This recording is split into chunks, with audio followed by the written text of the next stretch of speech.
The Anatomy of a Fluke. Dallas vs. Arizona. Monday Night Football, Week 9. The Dallas Cowboys, a team in desperate need of a win against a spiraling Arizona Cardinals squad. The betting lines called for an offensive fireworks show. The city demanded a bounce back, but this was never a normal game. This was the night the Cowboys faced two hidden, massive challenges before the whistle even blew. First, the emotional weight on Dak Prescott. November 3rd marks the 12th anniversary of his mother Peggy's passing. Prescott took the field early for a private moment of reflection. The pressure to win was layered with personal history. Second, Arizona's gamesmanship. Head coach Jonathan Gannon spent the week hinting Kyler Murray, despite a foot sprain, might still have a role in the game. Dallas admitted they prepped for Murray's scrambling threat, introducing defensive uncertainty even before veteran Jacoby Brissett was confirmed to start. With the stage set, the Cowboys' core units immediately collapsed. Their first challenge was self-inflicted: red zone execution. They drove deep, but a dropped pass on 3rd and goal, followed by a 4th down sack, meant 0 points on the board.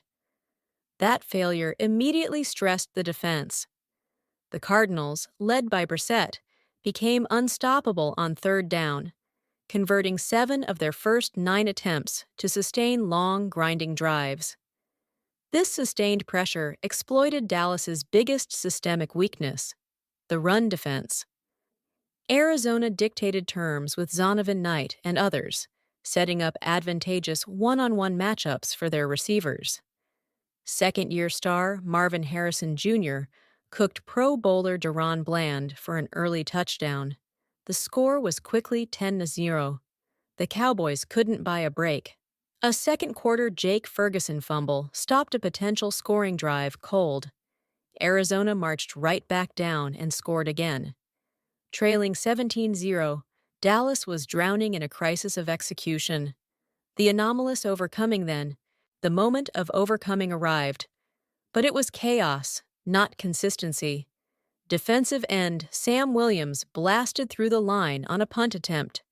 The ball ricocheted off the most unlikely of places, his face mask, and bounced into the end zone. Marshawn Kneeland recovered the ball for a touchdown. This score, cutting the deficit to 10, was the Cowboys' only first-half success. A chaotic fluke. A stroke of special teams luck. It was a triumph entirely divorced from the offensive unit's rhythm. This moment of heroism was immediately countered by desperation. At the close of the half, the Cowboys opted for a Hail Mary, lining up kicker Brandon Aubrey for a record-tying 68-yard field goal attempt. It sailed wide left.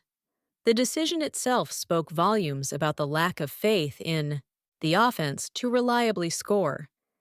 Any hope for a second-half rally was instantly crushed. Arizona opened the third quarter with a massive 50-yard bomb from Brissett to Michael Wilson, followed by a quick touchdown pass to Trey McBride. The score ballooned to 24-7. Dallas settled for a short field goal down by 17, an acceptance of defeat. The final narrative was clear. The Cardinals' lead was insurmountable. The Cowboys' challenge wasn't talent.